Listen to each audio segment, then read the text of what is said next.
All right. Good afternoon, everybody, and good afternoon, Jeff. How are you? Good evening for me. We're getting close to my bedtime. I'm all right. Well, it is 8 o'clock where I'm at right now too. I am in the Eastern Time Zone. Good morning to our people over in the Philippines checking in. So tonight we're gonna do something different. Everybody's heard, "Are you smarter than?" I think it's a fifth grader or a kindergartner or whatever.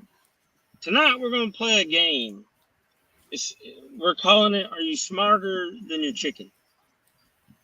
Um, a lot of times we talk about management practices, we talk about nutrition, we talk about all that kind of stuff. So what we've come up with is this game, and with it, we've got roughly 100 questions in each of three categories. Um, we're going to have the nutrition category, we're going to have a breeding category, and we're going to have a manager category. And we're starting out this week with manager. So the way this is going to work is when you get a question right, so the first person to it, if you put a 1 and it pops up first, and then you start typing the answer and you're correct, that's a correct answer and you're the first one to do it. However, you want to be the first one to get the answer in there is fine. But the first person to get the answer correct gets the point. And we're going to tally these points up. We'll play this every week or two or three, or, we may have an interview and throw in 5-10 questions to give everybody a chance to get some points. But when we get done with all the questions for one section, we're going to declare the winner. And the winner will get a trophy, and you're going to get a t-shirt. And you're either going to be the master feeder, the master breeder, or the master poultry manager. You will be one of those. Get some bragging rights. It's in fun. But it's also to help you guys get to thinking and figure out what this stuff is. So, what do you think, Jeff? What's your opinion? I don't know. This is a surprise to me, so I'm going to play along. Can I answer? I feel like, I'll tell you what, you can participate in the breeding section. You're going to pick my weakest link. Okay. I mean, otherwise it's unfair. Because if I let you participate in nutrition, and I mean, let's be honest, you've been doing nutrition longer than some of our viewers have even been alive. I mean, kind of be an unfair. It'd be an unfair thing. It would. So, I don't want to do that. I don't want to hurt their feelings. But I can remember over the years, I've done a lot of stuff for a free t-shirt. So that's why I was like, we're gonna come up with a design, and we're gonna send that person a t-shirt. And I've got to get with a guy at the trophy shop to come up with some ridiculously obtrusive trophy that has a big old brass plate on it. We're gonna put your name on it and what you won, so you can set it on the mantle, set it in your cock house, or tell your kid you want it playing video games or something. I don't know. So what we're going to do, these questions are rated from difficult to easy, back and forth, and we're not going to start with the easiest. We're not going to start with the most difficult. We're just going to randomly pick questions. And we'll consider answers, and we will look at what comes out, because Jeff may disagree, I may disagree. I'm not too proud to admit I've been wrong. Go on. I am not a disagreeable individual. I mean, I can see that. Let's see. Get them going. All right, let's get them going.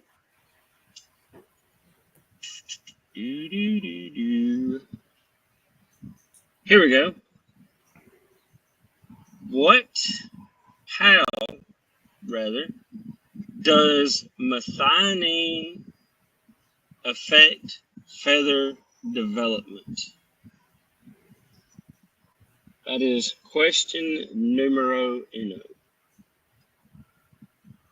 How does methionine affect feather development?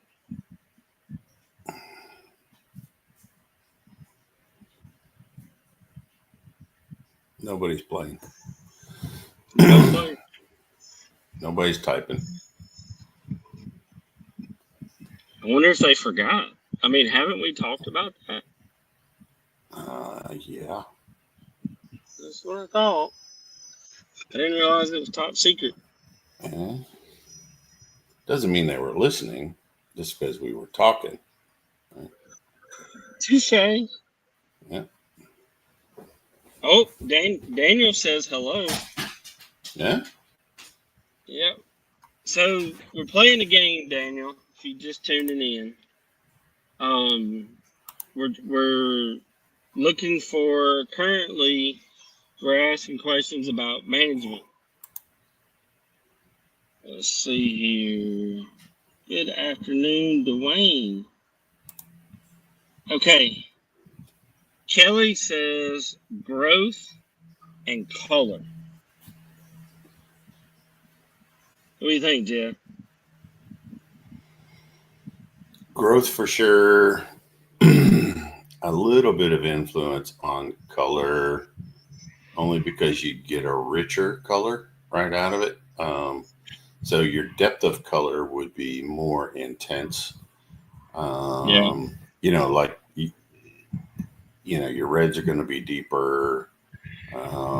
Actually, with the right amount of methionine, you're going to get more iridescence on your blacktail feathers. So you're going to get more of that shimmer look. That green purple. That beetle green sheen. Yeah. So, hey, nobody else has answered. Oh, wait. There's another answer there. Let's see. Increase the diameter of the follicle.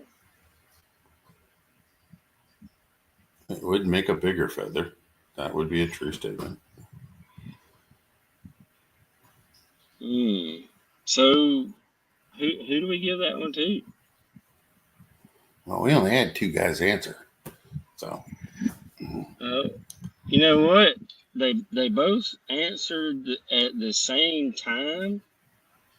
So we're going to put both of them down. OLOSO. We're going to put both of them down for 1 point.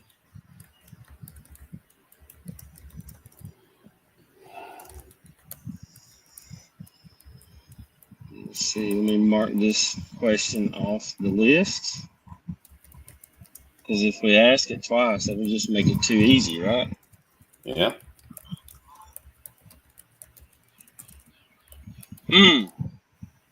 Look, this one right here, I think is very, very important this time of year, because birds are starting to molt. And there's a lot of folks out there that have a feed mix that they just, some old timer, their mentor or whoever it was, gave them this mix. And this question says, how do you calculate feed ratios? Or feed efficiency ratios, I'm sorry. how do you figure out the feed efficiency, or not also referred to as the consumption or conversion ratio? Well, yeah. How do you calculate feed efficiency?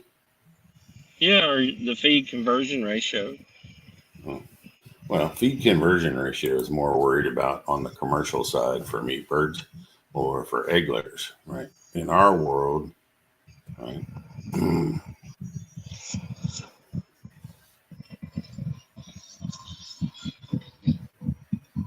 I mean, I want to know.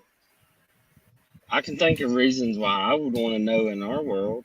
Well, I'm waiting for guys to answer. I know the answer. And hey, Dwayne, I am sure your lovely gypsy is very appreciative that you were doing the dishes. That is a way to get some bonus points with any wife. He's working on his brownie points. Look, I'm gonna tell you, he's got to be, and he's building them He's up got to too. be. Yeah. Which makes me wonder, what is he fixing to pull out of his hat? It's probably not out of his hat. What is he fixing to pull out? That's a different story. Anyway. Could be different stories. Yeah. Anyway, So how do you calculate? Oh, here we go. Feed consumed divided by weight gained. That is exactly right. So now, Jeff, do you want to tell them why that's important? Or do you want to offer bonus points for somebody if they know why it's important and when you should implement it? All right. So for your developing birds, it is the amount of feed that they consume to reach, for the game fowl, right, or heritage breed birds. It's the amount of feed that it takes from the day they hatch till the day they mature. Okay. Nobody tracks this, right? And nobody in our world even looks at it. So that's one feed conversion ratio. Now, the more important one that everybody needs to focus on is how much do they need to feed of their yard feed or whatever feed to maintain their birds at their optimum weight. Okay. So some feeds, the more fillers that are in a feed, the more feed you have to give them to maintain the right look, appearance, and body weight. Okay. Mm-hmm. Like you're feeding 2.5 ounces, right? And right, 2.5 ounces. What are you feeding? I mean, I don't exactly measure out 2.5. So I'm gonna say it's somewhere between 2.25 and 2 3/4. Because sometimes the double shot glass is rounded over and sometimes it's not. All right. And for those not in the U.S. using imperial, that would be 71 to 75 grams. Okay. So and there's a lot of guys feeding 100, 110 grams, depending on where you're at. Depends on the quality of the feed. So it's going to change. And, depending on what you're feeding them, it really depends on where you're at and how hot it is, what it's going to take to maintain that bird. There's a lot of variables, but, your feed conversion for an adult bird is the amount to maintain optimum weight, optimum body weight, without them getting too fat, without them getting too skinny. For a developing bird, it's whatever amount of feed to get them from chick to 6 months old, right? Which is right around 6 months old is when you'd want to switch them over to your yard feed and start controlling how much they get every day. So the cool thing about this is last year was my first molt season that I had been feeding a good feed before molt. And It's like it happened in my entire chicken yard at once. I go back there one day, I see a couple feathers. I'm like, okay, about that time, molting's fixing to happen. I go out there the next afternoon, and it looked like something had destroyed half of my flock. There was feathers all over the place. Literally got a leaf blower to get them all out, and it was a huge pile. I had half naked birds all over the place. And like you could see the new feather starting to come out of the follicle, which is the coolest thing in the world to me.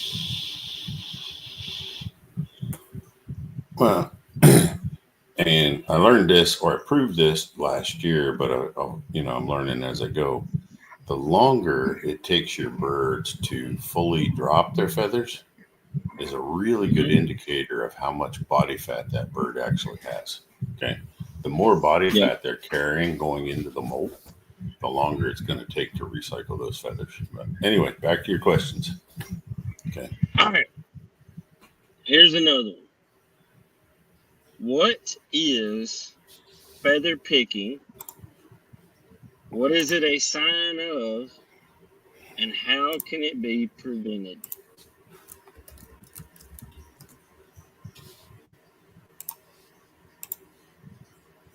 Just feather picking or feather eating? Should be either. Two different things. This question specifically addresses feather picking. Okay.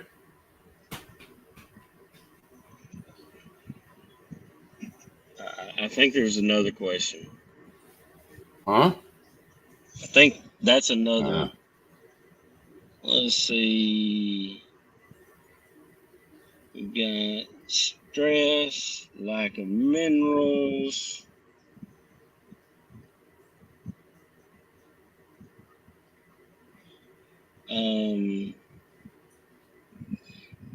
I mean, Jeff, we got a lot of really quick ones on that.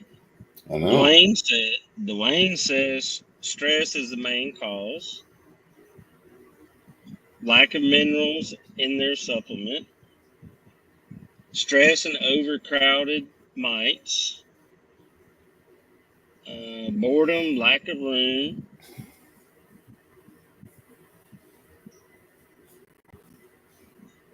Who? I mean, do we pick the first one that got the main part right? Yeah, Daniel got that.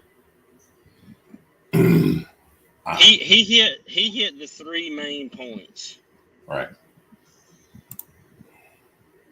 So let me put him on the list.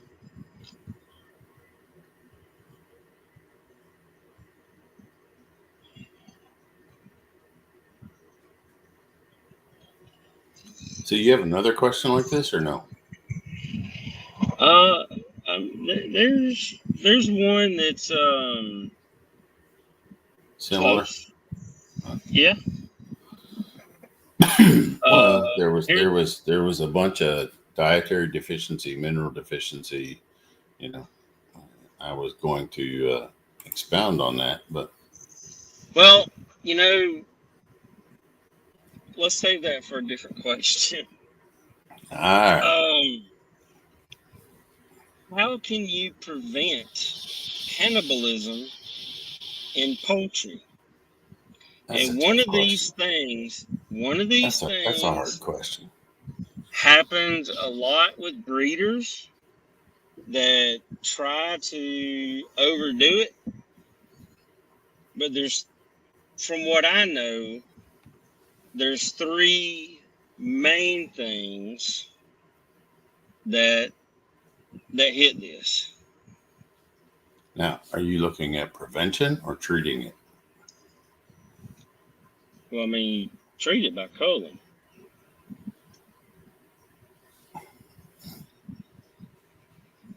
You find your Hannibal and you fix the problem.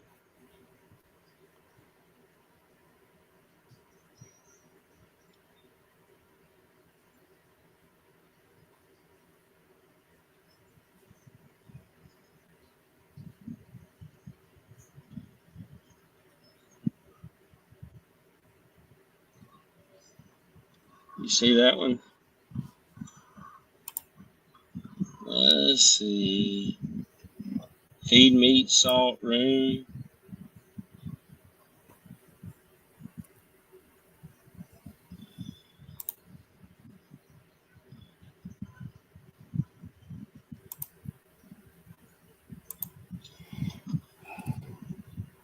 I really like Dwayne's answer on this.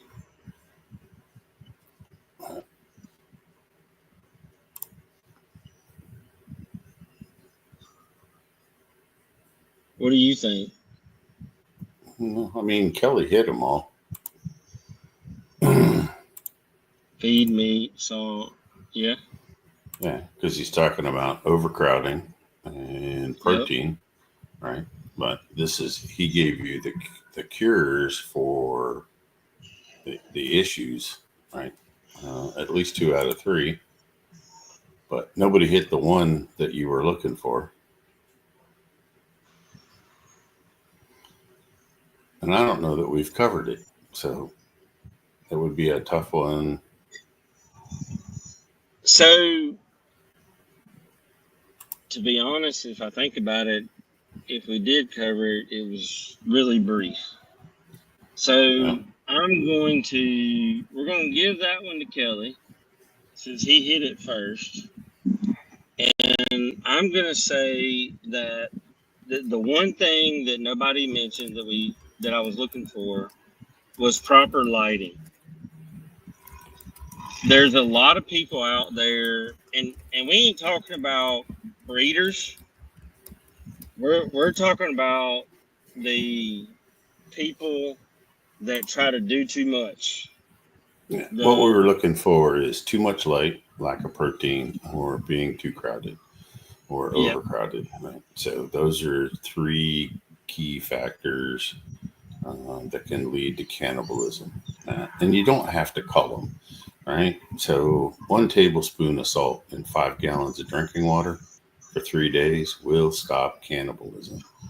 But you have 3 days to figure out which one of these 3 is triggered the problem. Okay. But salt takes away their flavor for blood. And with game fowl, especially with game fowl, that can turn into a huge problem really fast. Now, if you've got a flock of some Rhode Island Reds and some Cochins or something like that, it's probably not going to be that big of a problem super duper fast. But if you've got a triple ace getting loose and cleaning house,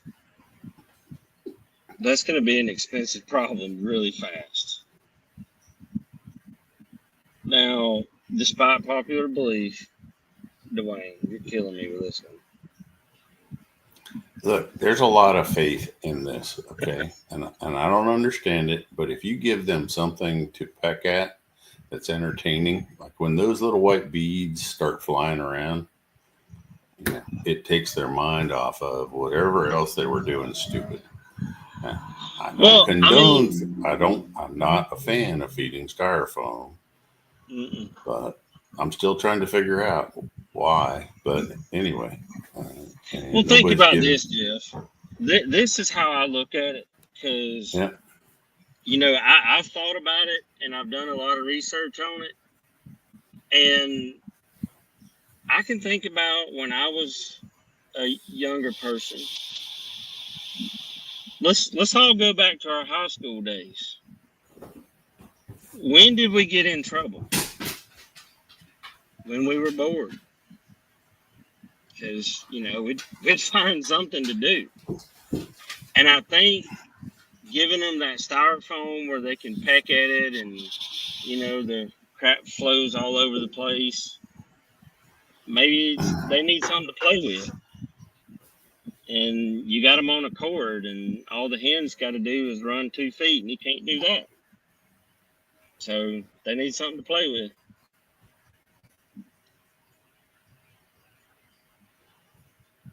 Let's see here. Here's a good one. What is the optimum temperature for brooding chicks, and at what rate and what interval should you lower the heat?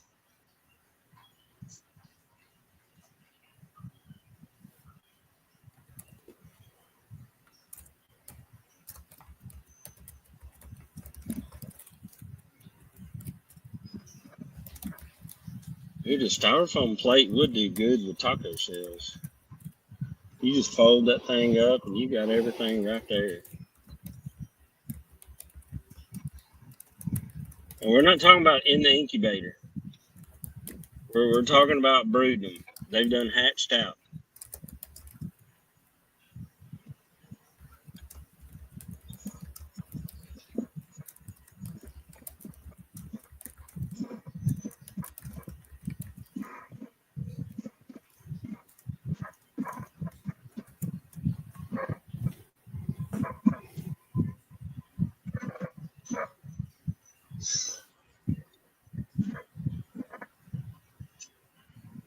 I'm waiting on Dwayne to put it's hot and humid in the south. We stick them outside and hope for the best.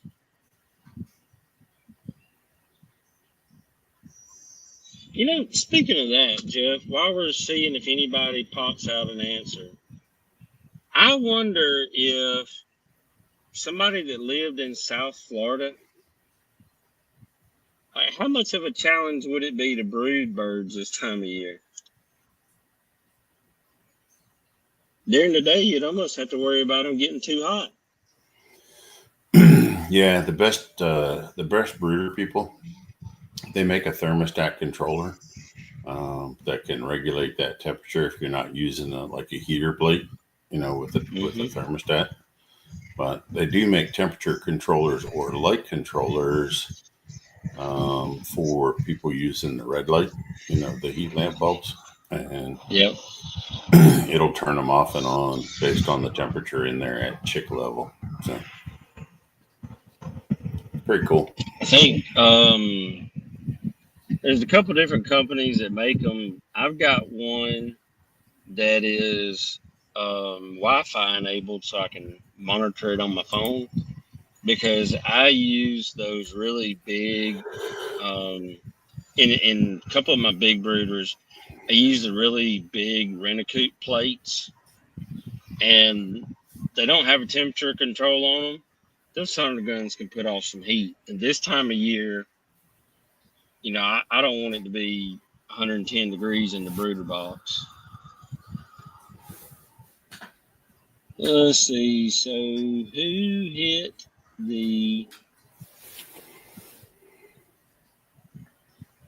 that one? The closest I saw, Fabuloso. That's the closest that I saw. Yeah, because it's 99.5 in the hatcher, and when you take them out of the hatcher, you drop it at 5 degrees, and then you drop it supposed to 5 degrees every week. Me personally, I will say, quit spewing that incorrect. The 100% correct data is on the screen right now. 95 degrees for 10 days. Okay, then you reduce 1 degree per day until you reach ambient or regular outside temperature without supplemental heat. Okay, that is the 100%. That is the way it's done. And I can show you a ton of documentation to prove what I just put on the screen.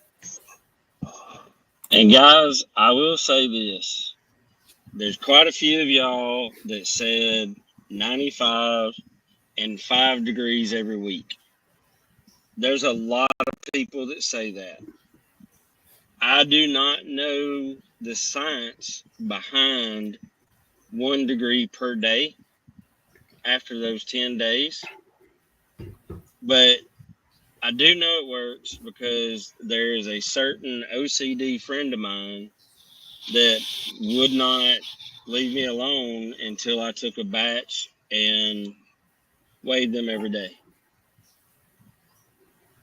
And I'm getting ready to do that with a couple sets of quail too. Let's look for they grow better. They really do.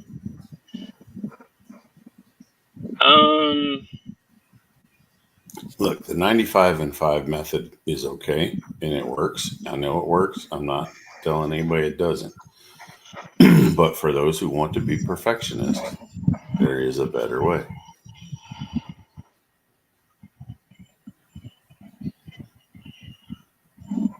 All right, you got another one? Yeah. How do you prevent egg eating in hens?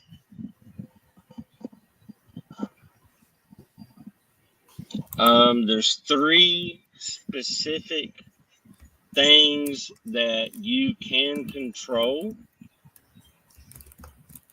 that we're looking for. And these 3 are on you because the chicken can't do it.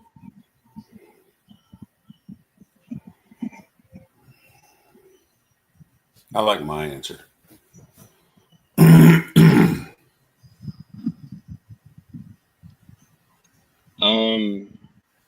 Well, I will say that if it's not one of the typical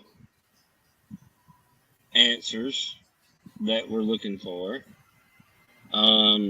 Jeff, your method is an effective way once the culprit is identified.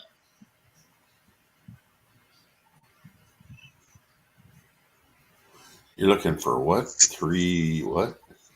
3 different things you can do as a chicken tender to Kelly's got at least 2 of them. To keep them from eating eggs.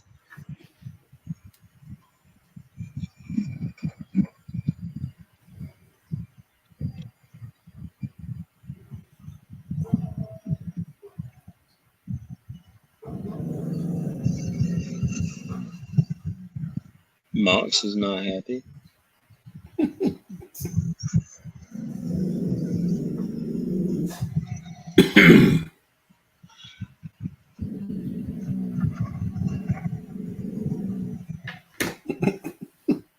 She ain't too excited. She's still laying on the floor. Kelly hits 2 of them.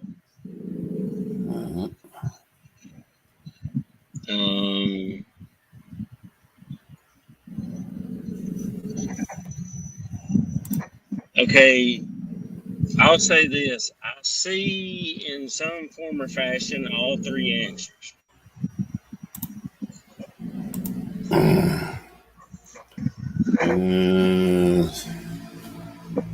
Really? Okay. And I don't want to burst anybody's bubble.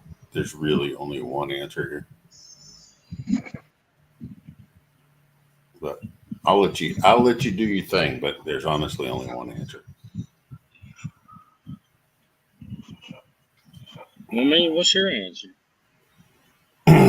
The one and true only correct answer is, well, it is a bad habit. Once a hen has figured out how to do it, it's a bad habit. But if nest boxes are not darkened out enough, if there's no curtains over, there's too much light in the nest box, you just encourage it, right? And so you're just enabling the drug addict to eat more eggs.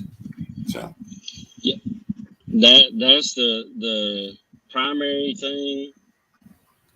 And Kelly got, reducing boredom and that kind of stuff helps as well. But, they're like people. Once they discover how good those eggs taste and that it will fix what they're looking for nutritionally, it's a hard habit to break. To be a nutritional deficiency, for them to do it for a nutritional deficiency, your protein and your amino acid levels have to be really shit. I mean, they got to be really bad. Okay. Like somebody who only feeds scratch or like, a 12, 13% maybe. Because even at 14%, I don't know. That $14.99 bag from Tractor Supply. Oh, you know what? I shit you not. A man walked into the office today, wanted to talk about chicken feed, my favorite topic, right? He said he was paying $15 100 pounds, right? For layer feed or for layer feed or for chick feed, right? And I'm like, for chick feed? Well, it was grower feed, like the grower starter developer feed. No, like an 18% supposedly. I don't know. And I'm like, dude, there ain't nothing in that. I mean, a chicken feed below $24, a chicken feed below $24 a 50 is really cheap, right? I mean, it's full of shit.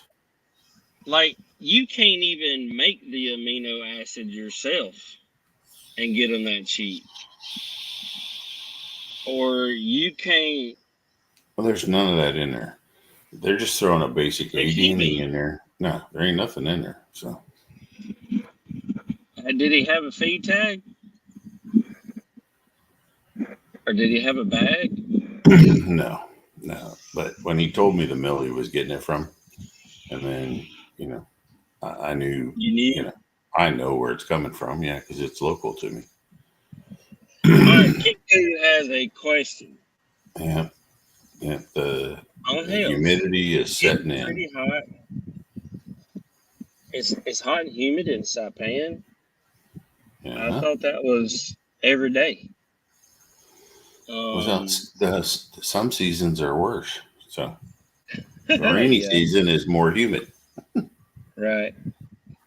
Let's see. Although feeding has never changed, although my birds are getting the sniffles, any recommendation on what he could use to prevent his birds from getting worse?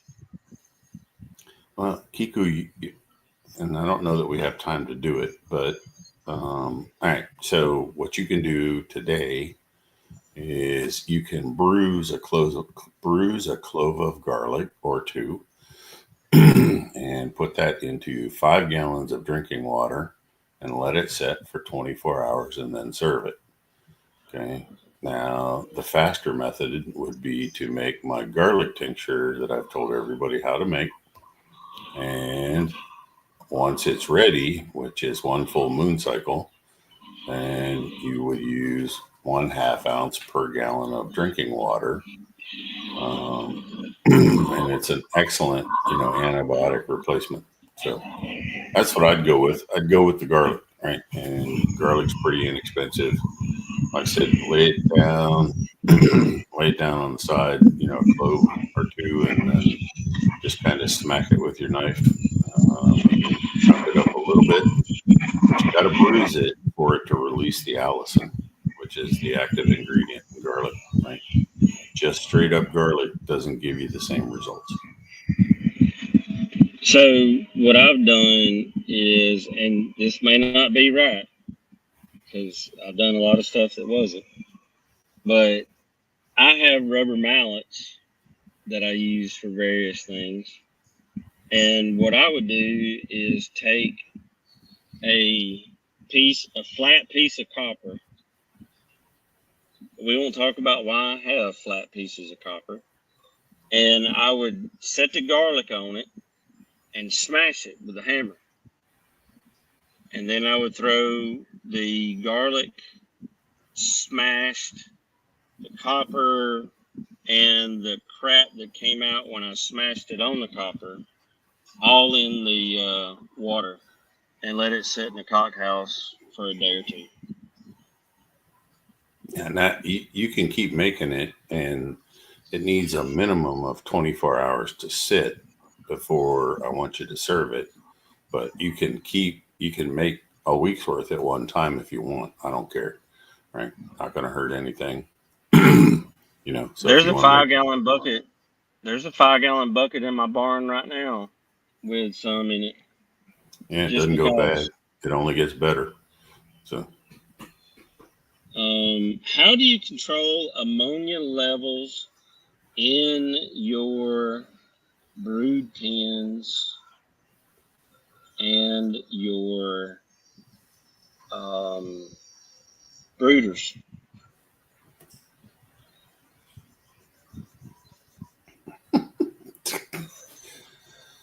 you're talking to game fowl owners. They don't do that. They don't do All that. right. Well, I think we just lost Kitku. He's going to Publix to get some Uh, garlic. he's probably got the garlic. He'll take his phone with him. He didn't go nowhere. And garlic is easy to grow. Yep. Weird thing, you got to plant it in the colder months, but it'll grow. I have some on my front porch.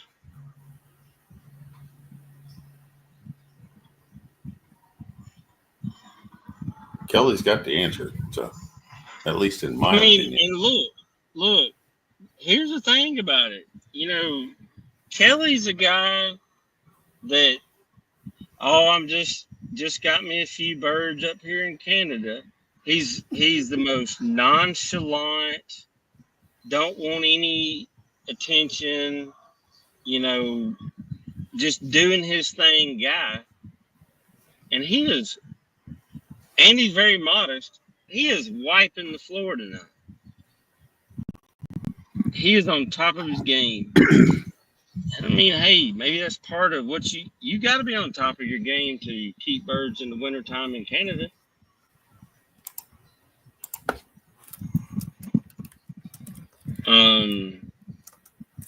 Cleaning ventilation, John, that also works. Ventilation should be a thing for everybody.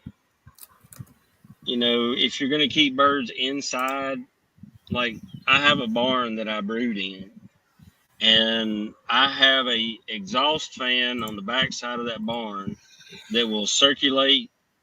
If it moves enough CFM that it should circulate the air every 5 minutes inside that barn. Now, granted, the hole that is pulling air through is not that big, but when I open the door up, it circulates it all in 5 minutes. All right. Let's see. Do you have time for another question? Yeah. Oh yeah, Kelly definitely got that. Kelly's at 4 points right now.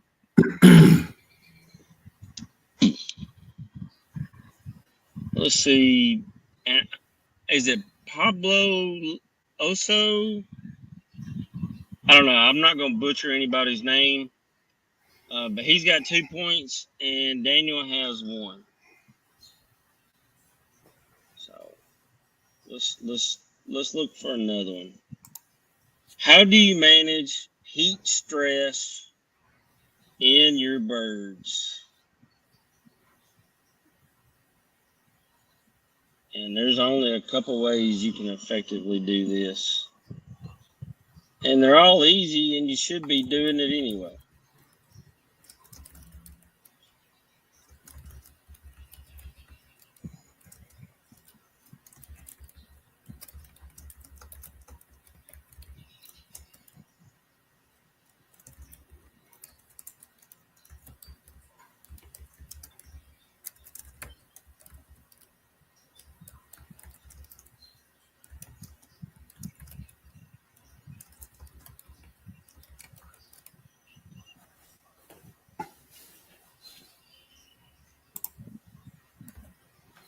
I mean, Kelly's popping it out again. Telling you. And he's got big thumbs on a small phone. So I can tell you, it ain't like he's got a keyboard and he can do 100 words a minute.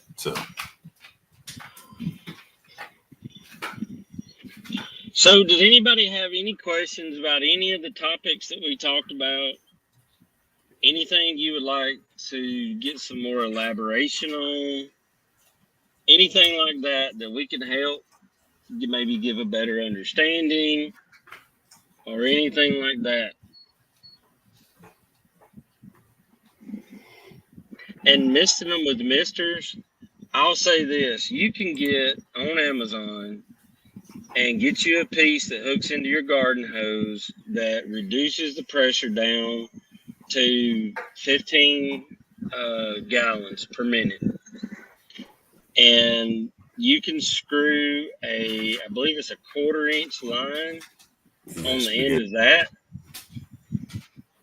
And you run the line wherever you want it, and where your birds are, cut the line, put the T connector in it with the mister, and on the days, once it starts getting like 95 plus, you have that sucker come on for a few hours. Your birds will love you, and they'll be clean and look good, and your grass will grow better too. Which they're gonna eat it, but still.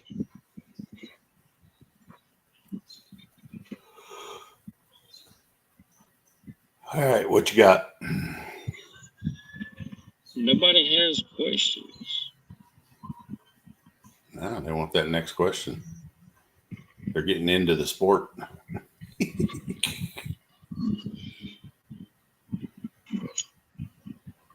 How do you maintain fertility in your breeding flock, or your brood fowl?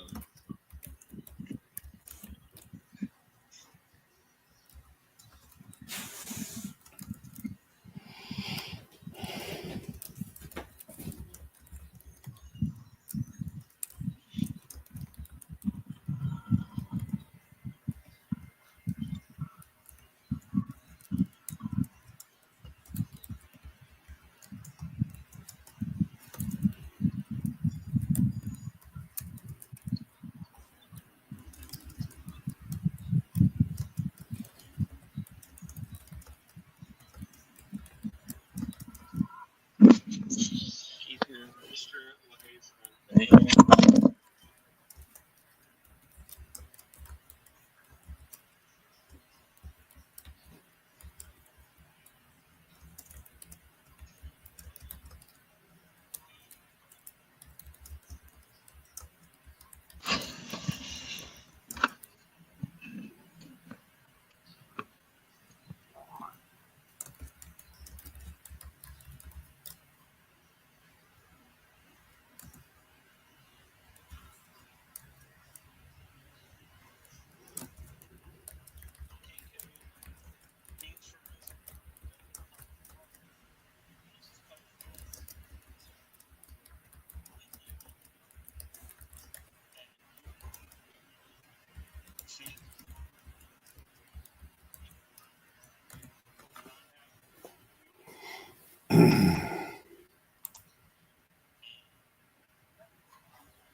Can you hear me now? Yeah. Okay. What I was saying is that Jeff put the garlic tincture recipe in the comment section, and look at your calendar, your almanac, or ask Google when a new moon is, and put it all together in a bottle on the new moon, and your next new moon, it's ready. It's good to go. Let's see. Jeff, Larry asked to vaccinate or not to vaccinate. We don't talk religion or politics on this show. So that is purely a personal choice. My personal choice is to not vaccinate. Yeah, depends on where you live, depends on how bad your mosquitoes are, right? Depends on how many visitors you let on your yard. Depends on if your flock is closed or you're bringing in new birds. Okay, so it depends on all that stuff. yeah, And also, I will say this: it also depends on where you are, because in the Philippines they have a lot of stuff over there, and in Guam, because of the humidity, the bacteria just grows. And we don't have Jeff any may winter know cycle. better They than don't have I a winter. do. Yeah, they don't have a winter cycle to kill stuff, and they may not. Do they have easy access to lime? No, they don't actually. So You got you know, to know somebody to get a good yard line. so the things that we would use as a chicken keeper in America, they don't have access to it, which is why a lot of people over there do. They worm them, they vaccinate them for all kinds of stuff because they know it's going to happen. But here we have the availability to clean up our dirt and fix our problems. And I can say that every bird on my yard, and I don't know a number, so don't ask. I just know an amount of feed, and every bird on my yard, none of them has ever been vaccinated. I do not have coccidiosis. I did have it one time. That is because I bought a bunch of retired layer birds, and they brought it with them. Since that got fixed and I got rid of every single one of those birds, I don't bring in outside birds. And when I do, they sit 100 yards away from my flock for 30 to 45 days. It's the main reason I don't even like taking them to a show. Francine says, are there any updates on AD 928? What I did here this past week is that it did make it through the first session. It's not to a point where it's to be voted on or anything like that yet, but the bill wasn't killed. So that is a fight that a lot of people are working on in California. I know a game person that said they've hired a couple of lobbyists. They've got 2 attorneys working full time on it, and that's just one group of people. So that's the thing. All right. Anything else? You only got 2 answers on breeding. John said, keep your roosters away from your hens for a while, and that works. And Kelly said, trim the vents, feed Rapido, and use younger fowl. So both of them, I would give them each a point or a half a point, however you want to do it, because they're both right. But neither are 100% right.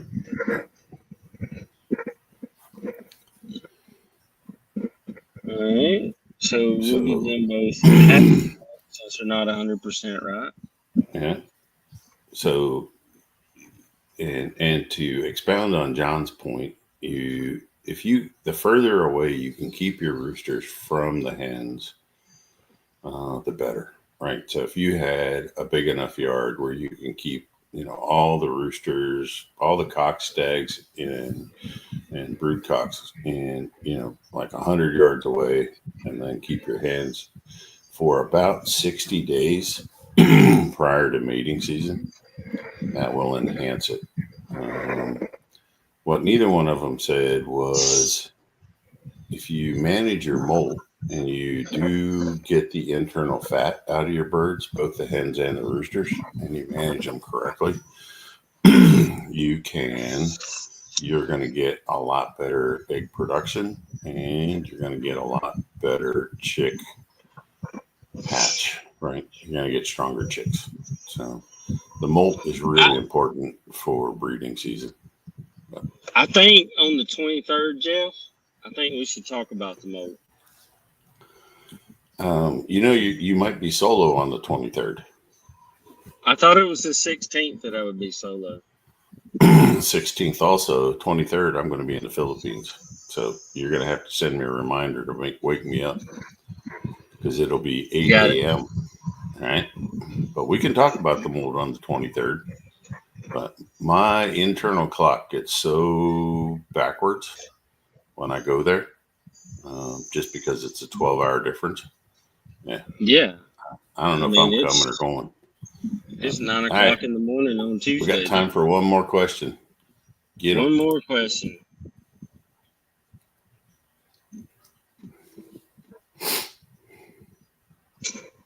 Let's see here.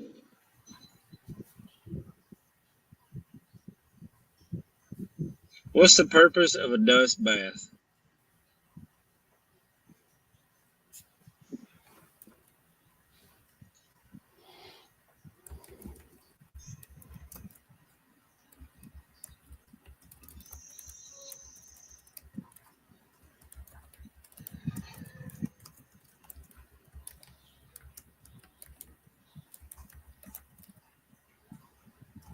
There you go, John.